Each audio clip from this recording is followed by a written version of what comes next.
জুমার রাত চলতেছে না, কালকে জুমার দিন। জুমার দিন একটা সূরা পড়তে হয়, সূরাটার নাম কি? জোরে বলেন। সূরা কাহাফ জুমার দিনে তেলাওয়াত করলে এক জুমা থেকে আরেক জুমা পর্যন্ত আপনার এই যে হায়াত, এটা ইমানে নূর দিয়ে আল্লাহ ভরে দিবেন ইনশাআল্লাহ। আর এই সূরা কাহাফ আপনাকে দাজ্জাল থেকে বাঁচাবে। কার থেকে বাঁচাবে? সূরা কাহাফের সাথে আল্লাহ রসুল দাজ্জালকে সম্পৃক্ত করেছেন। সূরা কাহাফ ছাড়া অন্য কোনো সূরার কথা বলা হয়নি। সূরা কাহাফ আপনাকে দাজ্জাল থেকে বাঁচাবে ইনশাআল্লাহ।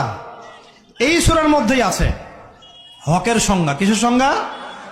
এই সূরার মধ্যে 29 নম্বর আয়াতে আপনি পাবেন আল্লাহ রাব্বুল আলামিন বলছেন, ওয়াকুলিল হাক্কু মির রাব্বিকুম। সুবহানাল্লাহ। ওয়াকুলিল হাক্কু মির রাব্বিকুম ফামান শাআ ফালইউমিন ওয়া মান শাআ ফালইয়াকফুর। হে মুমিন মুসলমান শোনো, হক সত্য সেটাই যা তোমার রবের পক্ষ থেকে নাজিল হয়। সুবহানাল্লাহ। হকের সংজ্ঞা বুঝতে পারলাম? হক বা সত্য সেটাই যা তোমার রবের পক্ষ থেকে নাজিল হয়। এখন আমাকে বলেন, আল্লাহর পক্ষ থেকে কি নাজিল হয়েছে বলেন?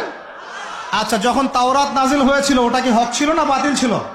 হক ছিল। জাবুর হক ছিল। তারপর ইনজিল, সর্বশেষ যে কোরআন নাজিল হলো এটা কি হলো তাহলে? এখন কোরআনের ব্যাখ্যায় হাদিস আছে না নাই? হাদিস আছে না নাই? নাকি শুধু কোরআন মানলেই হবে, হাদিস মানার দরকার নাই? এরকমও তো দল আছে আমাদের দেশে।